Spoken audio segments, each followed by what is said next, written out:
Hola a todos, soy Moisés Celis y en esta ocasión les traigo la video reseña del cuento La última pregunta de Isaac Asimov. Y bueno, ¿quién fue Isaac Asimov? Él nació en Rusia en 1920 y a los 3 años se pasó con sus padres a Estados Unidos, donde en su adolescencia él empezó a escribir sobre ciencia ficción. Pero él estudió bioquímica e incluso hizo una maestría y un doctorado en química. Pero también era escritor.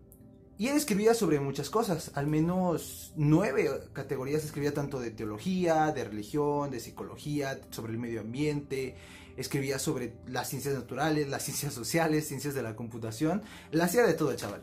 Algo muy interesante de él es que a la edad de 3 o 4 años empezó a leer por sí mismo, entonces era una persona muy inteligente. Y bueno, ¿qué hay con la última pregunta? Es un cuento que pertenece al género de la ciencia ficción. ¿Qué es lo interesante con la ciencia ficción? Que para escribir ciencia ficción debes saber de ciencia. ¿Por qué? Porque eso hace la magia. Cuando las cosas que nos cuentan sobre la sociedad, la tecnología, el hombre, el futuro, nos parecen un tanto creíbles porque están sustentadas en la ciencia. Entonces es por eso que los escritos tanto de Julio Verne como los de Isaac son muy apreciados, porque pueden suceder tal vez en el futuro. Y bueno, esta es una historia que se desarrolla linealmente, es decir, que los sucesos van en orden, no hay uno que ocurra antes que el otro, todos ocurren después. Pero que es lo interesante, que ocupa muchos saltos temporales. Son 7 momentos y entre cada momento hay un salto de entre miles y millones de años. Y tienes que saber esto porque al inicio te puede parecer un poco raro y te puedes perder, pero le vas agarrando el hilo. Bueno, los lugares en los donde se desarrolla esta historia, algunos los menciona y otros son implícitos, como por ejemplo menciona el Sol, menciona la Tierra, la Luna, Marte, Venus, pero en estos lugares no se desarrolla la historia. Se desarrolla en un subterráneo en el primer momento, en una nave espacial en el segundo, y los demás los intuimos como una habitación o el hiperespacio. Personajes. Los personajes en el primer momento son Alexander Adel y Bertrand Lupo, y Multivac, una supercomputadora.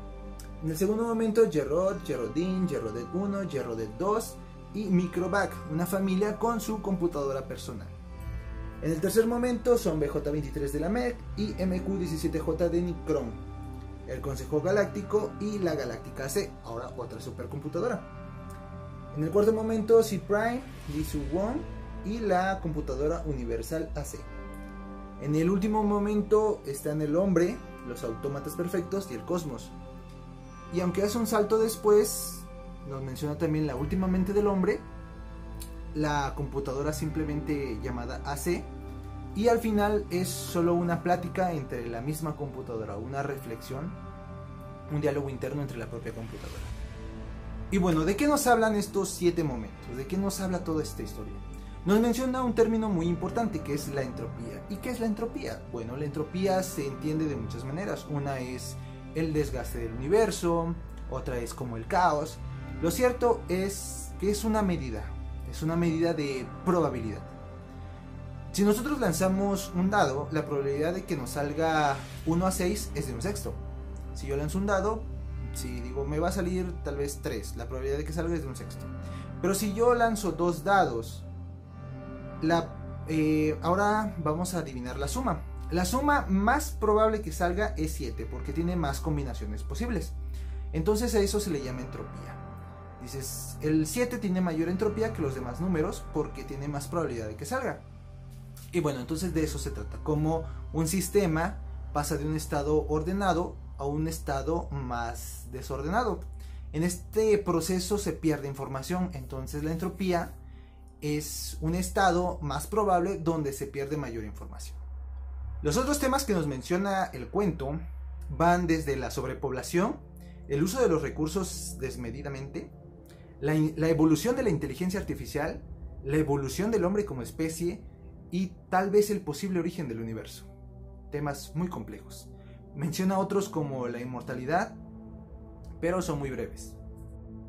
Y bueno, durante estos 7 momentos Isaac nos lleva a través de varias generaciones de personas que se hacen el mismo cuestionamiento. ¿Qué va a pasar cuando crezcamos como especie, poblemos otros mundos, cuando ocupemos todos los recursos? ¿Es posible revertir todo este proceso? Y bueno, cada uno le pregunta a su supercomputadora correspondiente y la respuesta siempre es la misma. No hay suficientes datos para una respuesta esclarecedora. Y estamos hablando de supercomputadoras que están controlando todo un universo y todavía no saben la respuesta. Y entonces así dicen, pues tal vez en millones de años sepamos la respuesta. Y millones de años después vuelven a preguntar y la respuesta sigue siendo no sabemos. Y bueno, ahora aquí algunas frases que me gustaron. En un momento dos personas están hablando y dice, ok, vamos a preguntarle a la supercomputadora si es posible revertir la entropía, que es el desgaste del universo. Le dicen, supercomputadora, ¿se puede revertir la entropía? Y la respuesta es, no hay suficientes datos para una respuesta esclarecedora. Ahora, ¿por qué me gusta esta frase? Porque me recuerda mucho a los asistentes personales, como Siri, como Cortana, como el asistente de Google, que si tú le dices, oye Google, ¿cuándo es el cumpleaños de mi amigo Mateo, por ejemplo? Y ya te responde. Le dices, oye Google, tradúceme esta frase. Y te la traduce. Entonces, es hablar con una supercomputadora básicamente. Y es una analogía bastante genial porque teniendo en cuenta que este libro o este cuento fue escrito hace casi 70 años.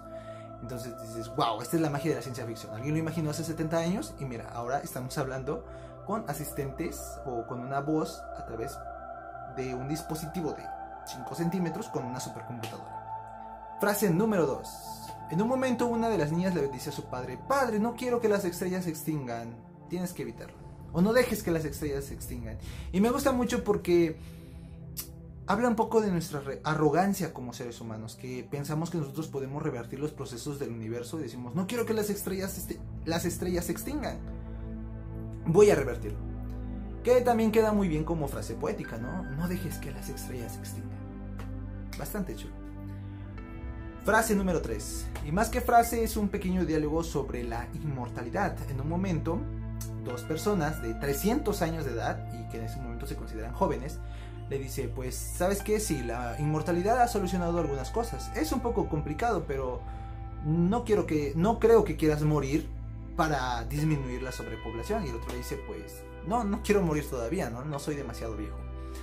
Y me gustó mucho porque, bueno, al menos nosotros como especie actualmente no tenemos o no estamos diseñados para vivir eternamente. No hablo solamente del nivel físico, o sea, si logramos solucionar esa parte de dejar de envejecer el cuerpo, la que envejece es nuestra mente. Al menos no estamos diseñados para vivir miles de años, o cientos de años al menos. Nuestra mente se desgasta.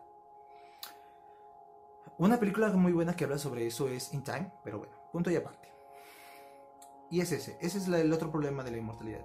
Si llegamos a un punto en el que somos inmortales, seguramente no es una especie similar a la que somos actualmente. Tenemos que renunciar a nuestra humanidad para llegar a ese punto de inmortalidad. Siguiente frase. Y del polvo estelar se crearon soles, algunos de manera natural, otros por la acción del hombre, pero igualmente se apagaban. ¿Qué nos dice esto? Que el hombre ahora puede crear soles, pero como cualquier otra edificación humana llega a su fin. Lo vemos con las pirámides, ¿no? Un gran rey que pensó que podría construir una pirámide que durará por siempre, un monumento, pero desde su creación hasta ahora se han reducido 10 metros por la acción de la oración del viento. Entonces, si le damos suficiente tiempo, al final va a terminar en la nada. Última frase. Entonces, el último hombre le pregunta a la super máquina, ¿es este el final? Esta es la pregunta que no tiene respuesta. Y la máquina le responde, no hay algún problema que no tenga solución en alguna de todas sus modalidades posibles. Es decir, que para las máquinas o la inteligencia artificial todo tiene solución, si le damos suficiente tiempo y si le damos suficiente información para que lo resuelva. Y bueno, que si yo le recomiendo este cuento, claro que se lo recomiendo, te mantiene pegado de principio a fin, trata muchos temas bastante interesantes. Y sobre todo porque al final tiene el plot twist de los plot twists. Cuando finalmente la máquina resuelve el problema de la entropía.